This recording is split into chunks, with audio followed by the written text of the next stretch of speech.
Hello students, you all are most welcome in this channel Bio for You। तो जैसा कि हम लोग अभी न्यूरल कंट्रोल एंड कोऑर्डिनेशन का चैप्टर पढ़ रहे हैं, तो इसमें अभी तक हमने देखा resting membrane and it's potential. हमें आज पढ़ना है मेनली देखा जाए तो एक्शन पोटेंशियल का जनरेशन या नर्व इम्पल्स का जनरेशन, कि नर्व इम्पल्स कैसे जनरेट होता है या एक्शन पोटेंशियल कैसे जनरेट होता है। जब न्यूरॉन किसी स्टिमुलस को रिसीव करता है, रिसीव करने के बाद जैसे स्टिमुलस आता है, स्टिमुलस आके सबसे पहले किसको डिस्टर्ब करता है? सबसे पहले सोडियम पोटेशियम पंप को डिस्टर्ब करता है। इनका इनफ्लक्स एंड आउटफ्लक्स का जो फंक्शन है वो स्टॉप हो जाता है, यानी कि ये पंप जो एक एटीपी का यूज करके 3 सोडियम आयन को बाहर भेज रहा था और 2 पोटेशियम आयन को अंदर ला रहा था, अब ये अपना काम करना बंद कर दिया। लेकिन स्टिमुलस के आने का लीकी चैनल पे कोई इफेक्ट नहीं पड़ा है। लीकी चैनल एज यूजुअल अपना काम कर रहा है, यानी सोडियम आयन चैनल से सोडियम आयन अंदर आ रहा है, पोटेशियम आयन चैनल से पोटेशियम आयन बाहर जा रहा है।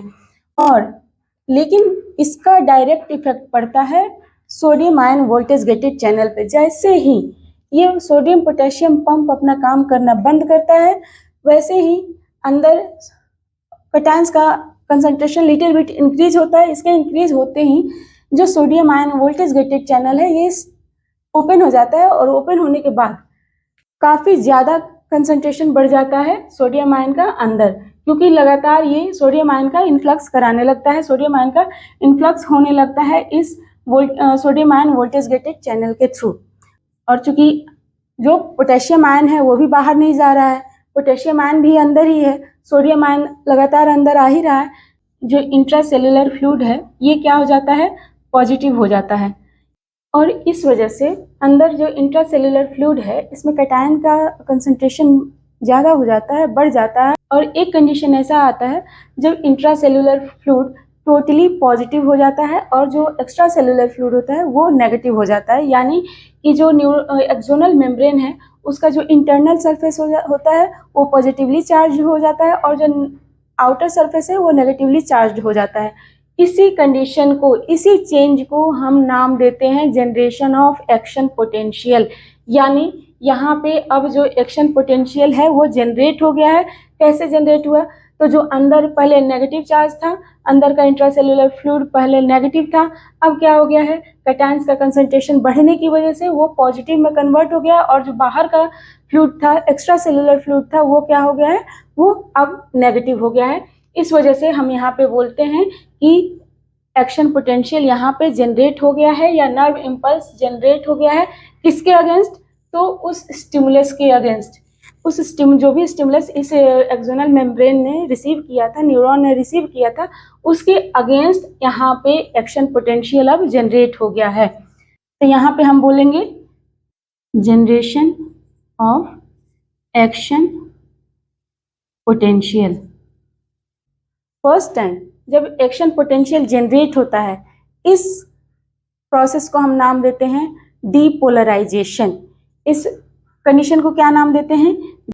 Generation of action potential is termed as depolarisation.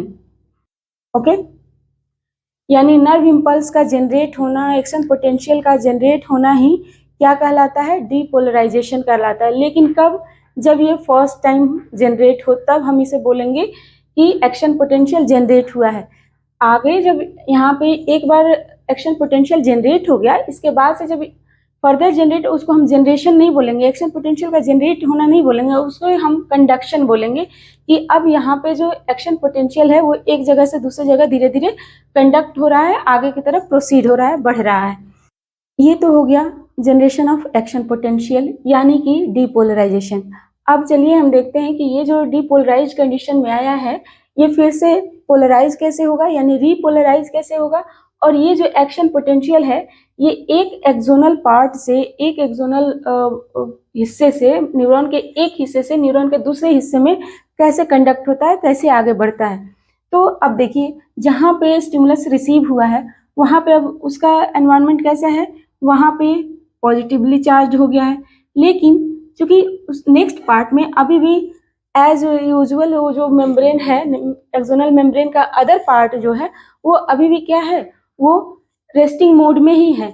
यानी यहाँ पे आप देख सकते हो कि ये जो है, ये जो सोडियम पोटेशियम पंप है वो 1 एटीपी का यूज करके 3 सोडियम आयन को बाहर भेज रहा है, 2 पोटेशियम आयन को अंदर ला रहा है। ये जो लीकी चैनल्स है अपना काम कर रहे हैं और यहाँ पे अभी भी सोडियम आयन और potassium ion voltage gated channels बंद है, यानी कि अभी भी यहाँ का चार्ज कितना है, RMP कितना है, तो -70 मिली वोल्ट है, यानी कि ये अभी भी रेस्टिंग मोड कंडीशन में है। ये अभी भी रेस्टिंग मोड कंडीशन में है और जो इंट्रासेल्युलर फ्लूइड है वो नेगेटिवली चार्ज है और जो एक्स्ट्रा सेल्युलर फ्लूइड है वो पॉजिटिवली चार्ज है। इट मीन्स कि अभी जो ये हिस्सा है एक्सोन का, एक्सोनल मेम्ब्रेन का, ये रेस्टिंग कंडीशन में है। तो चूंकि अब यहाँ पे एक्शन पोटेंशियल तो जनरेट हो गया है, इसको आगे कंडक्ट भी तो करना है, आगे भी तो जाना है, तो ये कैसे जाएगा? तो जो एक पार्ट का, जहाँ जो पार्ट ऑलरेडी डीपोलराइज हो गया है, वो क्या करता है, चूंकि यहाँ पे पॉजिटिव चार्ज है, यहाँ पे नेगेटिव चार्ज है, तो ये जो पॉजिटिव चार्ज है इस हिस्से में जाके अदर पार्ट में जो कि रेस्टिंग कंडीशन में है उस एक्सोनल मेम्ब्रेन के हिस्से में जाता है और यहाँ पे एज एन स्टिमुलस काम करता है और ये स्टिमुलस की तरह काम करता है, जिसकी वजह से फिर से क्या होता है, ये जो पंप है ये अपना काम करना बंद कर देता है। फिर आगे सेम वही काम होता है जो ऑलरेडी यहाँ पे मैंने आपको बताया हुआ है। और इस तरह से क्या होता है कि ये जो एक्शन पोटेंशियल है जो जनरेट हुआ है वो अब यहाँ से मूव करके अगले हिस्से में चला जाता है, यानी एक एक्सोनल पार्ट से अब ये दूसरे एक्सोनल पार्ट में जाता है। यानी जब ये यहाँ पे जाएगा, पॉजिटिव चार्ज नेगेटिव चार्ज से इंटरेक्ट करेगा और एज एन स्टिमुलस काम करेगा, जिसकी वजह से क्या होगा कि ये सोडियम पोटेशियम पंप अपना काम करना बंद कर देगा। फिर जैसे ये काम करना बंद करेगा, ये sodium ion voltage gated channel open हो जाएगा और सोडियम आयन का इन्फ्लक्स होना शुरू हो जाएगा, जिसकी वजह से क्या होगा कि यहाँ पे कटायन का कंसंट्रेशन बढ़ जाएगा। जब कटायन का कंसंट्रेशन बढ़ेगा तो यहाँ पे क्या होगा, इंट्रासेल्युलर फ्लूइड जो है वो फिर से पॉजिटिव हो जाएगा और एक्स्ट्रा सेल्युलर फ्लूइड क्या होगा, वो नेगेटिव हो जाएगा। यानी अब जो एक्शन पोटेंशियल जो यहाँ जनरेट हुआ है वो यहाँ से अब यहाँ मूव कर गया है, यहाँ पे जनरेट हो गया है। लेकिन चूंकि यहाँ पे फर्स्ट टाइम जनरेट हुआ था इसलिए हमने इसको नाम दिया था डीपोलराइजेशन। लेकिन जब यही यहाँ से शिफ्ट होके यहाँ पे चला आएगा, है ना, जब ये यहाँ पे आ गया फिर यहाँ से अदर पार्ट में जाएगा, फिर वहाँ से अदर पार्ट में जाएगा एक्सोनल मेम्ब्रेन की, यानी न्यूरॉन के एक ही पार्ट से दूसरे पार्ट में जब ये मूव करेगा तो इसको हम नाम दे देते हैं कंडक्शन। तो यहाँ पे हम नाम क्या देंगे, conduction of nerve impulses. Okay, तो अब इस जनरेटेड एक्शन पोटेंशियल का मूवमेंट हो रहा है, जो जनरेट हो रहा है एक जगह से दूसरी जगह, ये क्या हो रहा है, ये मूव हो रहा है।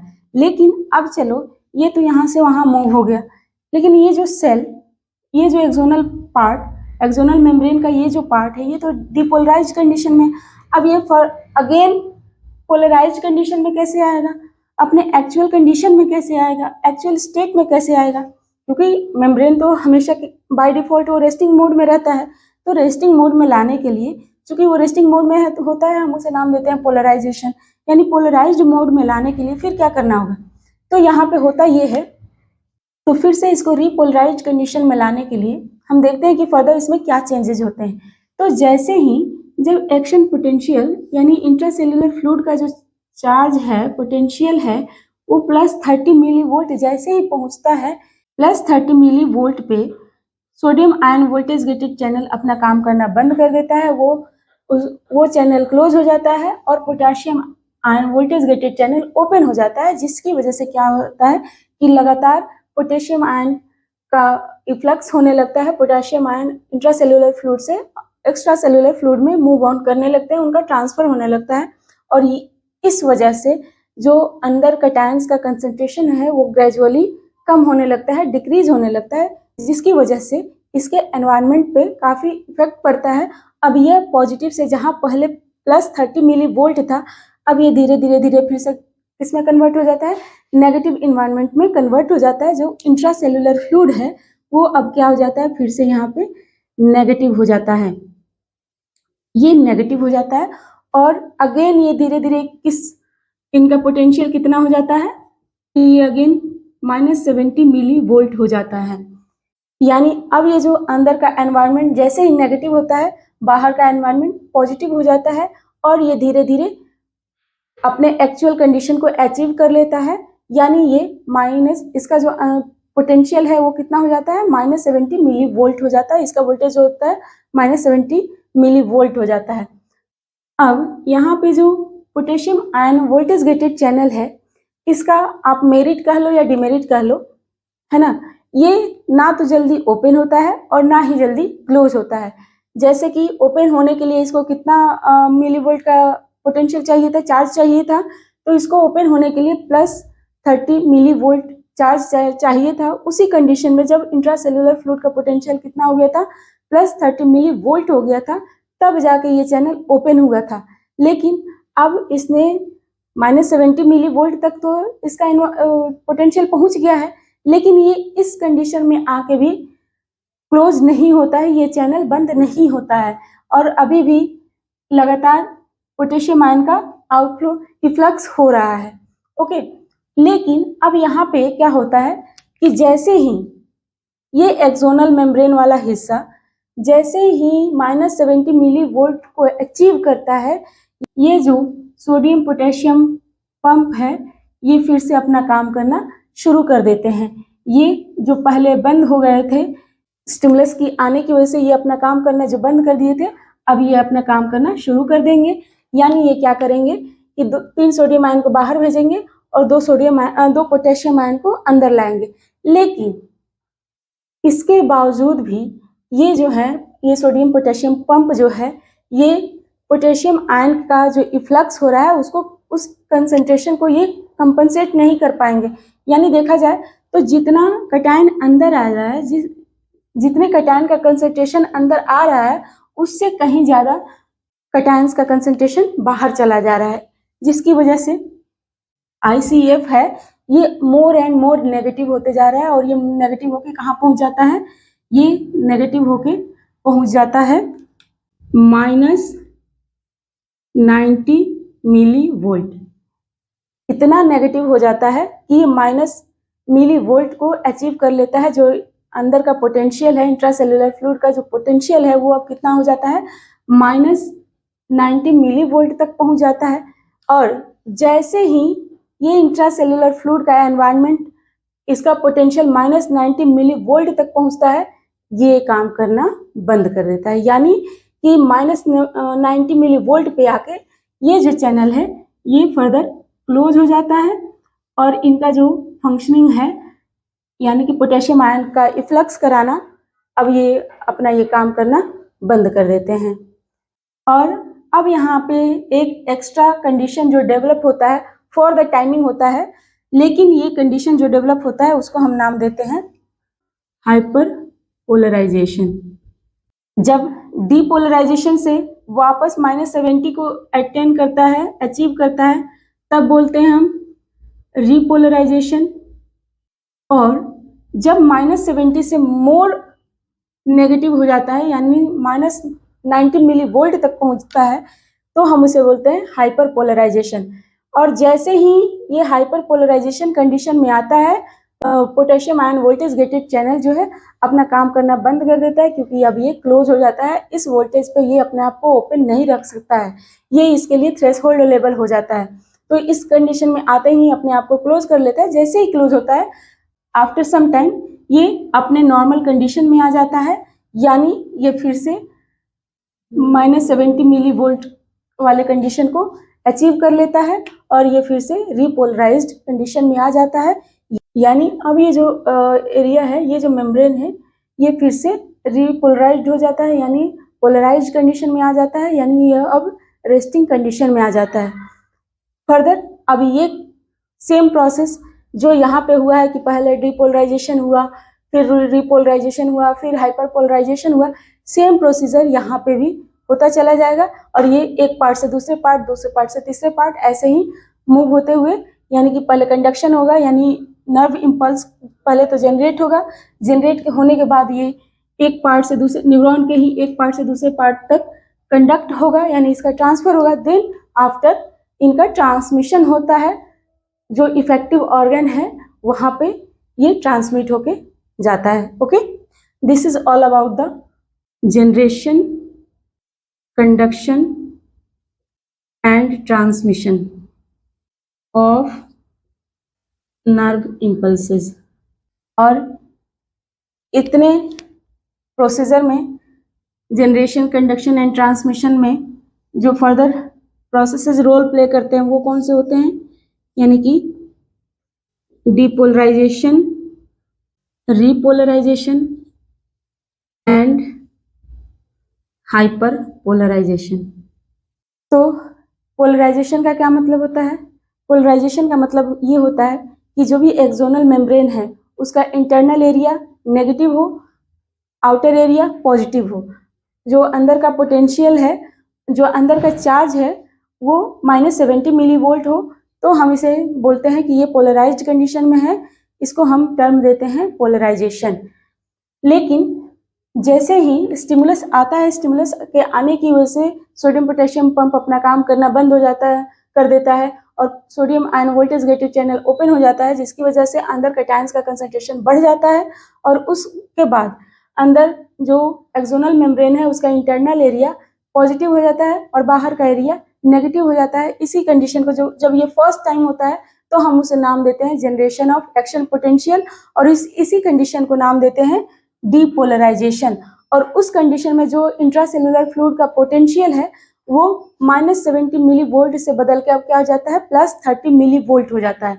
लेकिन जैसे ही इंटरनल एरिया +30 मिली वोल्ट को अचीव करता है, वैसे ही ये जो sodium ion voltage gated channel है ये अपना काम करना बंद कर देता है और potassium ion voltage gated channel open हो जाता है। जब potassium ion voltage gated channel open होता है, फर्दर यहाँ से पोटेशियम आयन का इफ्लक्स शुरू हो जाता है, यानी पोटेशियम आयन बाहर जाने लगता है। इस वजह से क्या होता है, जो अंदर का इंट्रासेलुलर फ्लूइड है उसमें जो कैटायंस हैं उनका कंसंट्रेशन ग्रेजुअली डिक्रीज होने लगता है, और इसके डिक्रीज होने की वजह से जो +30 मिली वोल्ट पोटेंशियल था इंट्रासेलुलर फ्लूइड का, अब वो फिर से कन्वर्ट होके फिर से चेंज होकर कितना हो जाता है, -70 मिली वोल्ट को अटेंड कर लेता है, क्योंकि धीरे धीरे कैटायंस का कंसंट्रेशन कम होने की वजह से अंदर का एनवायरनमेंट नेगेटिव होने लगा। और इस वजह से अब इसको हम नाम दे देते हैं रिपोलराइजेशन का कंडीशन, यानी कि ये फिर से -70 मिली वोल्ट को अचीव कर लिया है, इस पोटेंशियल को अचीव कर लिया है, और इंटरनल जो एरिया है, इंटरनल मेम्ब्रेन का जो सरफेस है वो अब नेगेटिव हो गया है, आउटर वाला पॉजिटिव हो गया है। और यह इस कंडीशन, रिपोलराइजेशन के कंडीशन में ये जो सोडियम पोटेशियम पंप है ये फिर से अपना काम करना शुरू कर देते हैं, यानी 3 सोडियम आयन को बाहर भेजते हैं, 2 पोटेशियम आयन को अंदर लाते हैं, और इसके लिए 1 एटीपी का यूज करते हैं। ओके, लेकिन इतना अटेन करने के बाद भी, रिपोलराइज्ड कंडीशन में आने के बाद भी, ये जो potassium ion voltage gated channel है ये -70 मिली वोल्ट पे बंद नहीं होते हैं, अपना काम करना बंद नहीं करते हैं। तो ये लगातार अपना काम करते रहते हैं, यानी लगातार पोटेशियम आयन का इफ्लक्स करते रहते हैं, जिसकी वजह से इंटरनल एरिया और भी नेगेटिव हो जाता है, और इनका पोटेंशियल -70 से कितना हो जाता है, -90 मिली वोल्ट होता है। लेकिन जैसे ही इंटरनल एरिया का पोटेंशियल, इंटरनल फ्लूइड का पोटेंशियल -90 मिली वोल्ट होता है, ये potassium ion voltage gated channel close हो जाता है, और इससे पोटेशियम आयन का बाहर जाना, इफ्लक्स होना बंद हो जाता है, जिसकी वजह से अब ये धीरे धीरे अंदर फिर से इस पंप की वजह से अंदर धीरे धीरे कैटायंस का कंसंट्रेशन बढ़ने लगता है, और ये फर्दर वापस से -70 मिली वोल्ट को अचीव कर लेता है। ओके, तो this is all about the generation of action potential, its conduction and transmission. और एक्शन पोटेंशियल के जनरेशन, कंडक्शन एंड ट्रांसमिशन में कुछ प्रोसेसेस इन्वॉल्व्ड होते हैं, जिसको हम नाम देते हैं डिपोलराइजेशन, रिपोलराइजेशन एंड हाइपरपोलराइजेशन। तो ये है आपका एक ओवरव्यू।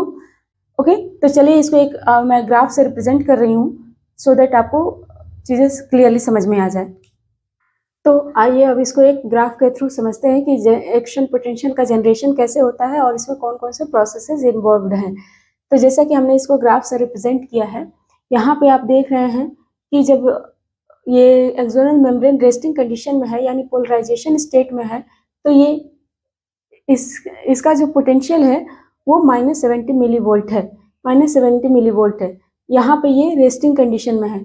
जैसे ही, और यहाँ पे जब रेस्टिंग कंडीशन में होता है तो क्या होता है, जो सोडियम पोटेशियम आयन पंप होता है वो नॉर्मल अपना फंक्शन करता है, लीकी चैनल अपना नॉर्मल फंक्शन परफॉर्म करता है, जो वोल्टेज गेटेड चैनल्स हैं वो क्लोज्ड रहते हैं, और इंट्रासेलुलर फ्लूइड्स में जो अनायंस है उनका कंसंट्रेशन ज़्यादा होता है, कैटायंस का कम होता है, और कैटायंस में भी पोटेशियम आयन का कंसंट्रेशन ज़्यादा होता है, सोडियम आयन का कंसंट्रेशन कम होता है। और जो एक्स्ट्रा सेलुलर फ्लूइड है उसमें कैटायंस का कंसंट्रेशन ज़्यादा और अनायंस का कंसंट्रेशन कम होता है, और कैटायंस में भी सोडियम आयन का कंसंट्रेशन ज़्यादा और पोटेशियम आयन का कंसंट्रेशन कम होता है। ये कब होता है कंडीशन? जब ये एक्सोनल मेम्ब्रेन रेस्टिंग कंडीशन में है, पोलराइज्ड स्टेट में है। जैसे ही कोई स्टिमुलस आता है तो ये डिपोलराइजेशन की तरफ मूव करता है, यानी इसमें फर्दर क्या क्या चेंजेस आ जाते हैं? तो इसमें चेंजेस ये आता है कि जो सोडियम पोटेशियम पंप है ये अपना काम करना बंद कर देता है। लीकी चैनल्स तो एज यूजुअल अपना काम कर रहे हैं। जो sodium ion voltage gated channel है ये ओपन हो जाता है। इसके ओपन होने की वजह से जो इंट्रासेलुलर फ्लूइड है उसमें कैटायंस का कंसंट्रेशन बढ़ जाता है, क्योंकि इसमें लगातार सोडियम आयन का इन्फ्लक्स होने लगता है और सोडियम आयन का कंसंट्रेशन रैपिडली इंक्रीज कर जाता है, जिसकी वजह से ये जो इंट्रासेलुलर फ्लूइड है वो पॉजिटिव हो जाता है और एक्स्ट्रा सेलुलर फ्लूइड जो है वो नेगेटिव हो जाता है। और इस कंडीशन में आने के बाद, यानी डिपोलराइजेशन के कंडीशन में आने के बाद, जैसे ही ये पॉजिटिव कंडीशन को अचीव कर लेता है इंट्रासेलुलर फ्लूइड, इसका जो चार्ज होता है, पोटेंशियल होता है, वो +30 मिली वोल्ट होता है। तो जब एक्शन पोटेंशियल जनरेट हो जाता है और जनरेट होने के बाद वो एक जगह से एक्सोनल मेम्ब्रेन के एक पार्ट से दूसरे पार्ट तक मूव करने लगता है, तो उसकी वजह से जो प्रीवियस पार्ट जहाँ पे एक्शन पोटेंशियल जनरेट हुआ था वो फिर से रिपोलराइजेशन स्टेट को, रिपोलराइजेशन कंडीशन को अचीव करने लगता है। उस कंडीशन में क्या होता है, जो लीकी चैनल्स हैं वो नॉर्मल होते हैं, जो sodium ion voltage gated channel है ये बंद हो जाता है, और सेम टाइम जो potassium ion voltage gated channel है ये ओपन हो जाते हैं, जिसकी वजह से जो इंट्रासेलुलर फ्लूइड है उसमें कैटायंस का कंसंट्रेशन कम हो जाता है, क्योंकि ये जो potassium ion voltage gated channel है ये लगातार पोटेशियम आयन का इफ्लक्स करने लगते हैं, इसको बाहर ट्रांसपोर्ट करने लगते हैं, जिसकी वजह से इंट्रासेलुलर फ्लूइड में कैटायंस का कंसंट्रेशन कम हो जाता है और ये इंट्रासेलुलर फ्लूइड जो है वो नेगेटिव हो जाता है, इंट्रासेलुलर फ्लूइड का एनवायरनमेंट नेगेटिव हो जाता है और एक्स्ट्रा सेलुलर फ्लूइड जो है वो पॉजिटिव होता है, और इनका जो पोटेंशियल होता है वो हो जाता है -70 मिली वोल्ट। और इस कंडीशन, जैसे ही ये रिपोलराइज्ड कंडीशन में आता है, -70 मिली वोल्ट को अचीव करता है, जो सोडियम पोटेशियम पंप है ये फिर से एक्टिव हो जाता है, अपना नॉर्मल फंक्शन परफॉर्म करने लगता है। रिपोलराइजेशन के बाद जो एक्सोनल पार्ट है वो हाइपरपोलराइजेशन को अचीव कर लेता है, क्योंकि यहाँ पे जो potassium ion voltage gated channel है वो तुरंत क्या होता है, क्लोज नहीं होता है, उसको क्लोज होने में कुछ टाइम लगता है, और जिसकी वजह से जो इंट्रासेलुलर फ्लूइड है उसका जो पोटेंशियल है वो -70 से -90 मिली वोल्ट में पहुँच जाता है, और वो जो इंट्रासेलुलर फ्लूइड है और नेगेटिव हो जाता है। तो जब ये इस कंडीशन को इंट्रासेलुलर फ्लूइड अचीव करता है, वो एक्सोनल मेम्ब्रेन का वो पार्ट अचीव करता है, तो उस कंडीशन को हम नाम देते हैं हाइपरपोलराइजेशन। ओके, देन आफ्टर जैसे ही -90 मिली वोल्ट को इंट्रासेलुलर फ्लूइड अचीव करता है, जैसे ही उसका पोटेंशियल, इंट्रासेलुलर फ्लूइड का पोटेंशियल -90 मिली वोल्ट होता है, यहाँ पे जो potassium ion voltage gated channel है ये क्लोज हो जाता है, और जैसे ये क्लोज होता है धीरे धीरे फिर से ये जो वो एक्सोनल मेम्ब्रेन का पार्ट है जहाँ पे ऑलरेडी एक्शन पोटेंशियल जनरेट हुआ था, अब धीरे धीरे उसका जो पोटेंशियल है वो -90 से धीरे धीरे ग्रेजुअली किस में आ जाता है, -70 मिली वोल्ट में आ जाता है, और वो अपने फिर से एक्चुअल कंडीशन यानी पोलराइज कंडीशन को अचीव कर लेता है, यानी अपने पोलराइज कंडीशन में चला जाता है, रेस्टिंग कंडीशन में चला जाता है। ओके, तो this is all about the generation of action potential, its conduction and transmission. और इसमें जो प्रोसेसेस इन्वॉल्व्ड हैं वो हैं depolarization, repolarization, hyperpolarization and again polarization. Okay, तो all these steps are involved in the generation of action potential. तो आप इस ग्राफ के थ्रू इजिली समझ गए होंगे। अगर आप लोग चाहें तो इसका एक स्क्रीनशॉट ले सकते हैं, सो दैट क्योंकि यहाँ पे सारे कंडीशंस लिखे हुए हैं तो आप लोग को इजीली समझ में आ जाएगा। ओके, आप हो सके तो इसका एक स्क्रीनशॉट ले लीजिए। तो आई होप कि आप लोग को ये सारे कॉन्सेप्ट क्लियर हो गए होंगे कि एक्शन पोटेंशियल का जनरेशन कैसे होता है, डिपोलराइजेशन क्या होता है, रिपोलराइजेशन क्या होता है और हाइपरपोलराइजेशन क्या होता है। और हाँ, इससे रिलेटेड अगर कोई भी क्वेरीज है आपके मन में, कोई भी क्वेश्चन है, कोई भी डाउट है, तो आप बेहिचक मेरे को कमेंट सेक्शन में कमेंट कर सकते हैं। अदरवाइज आप डायरेक्ट मेरे को व्हाट्सअप कर सकते हैं, क्योंकि मैं 2-4-5 दिनों में लाइव आने वाली हूँ, तो लाइव क्लासेस में मैं आपके सारे डाउट्स क्लियर करने की कोशिश करूँगी। ओके, तो इसी के साथ आज का क्लास यहीं एंड करते हैं। Thank you, that's all.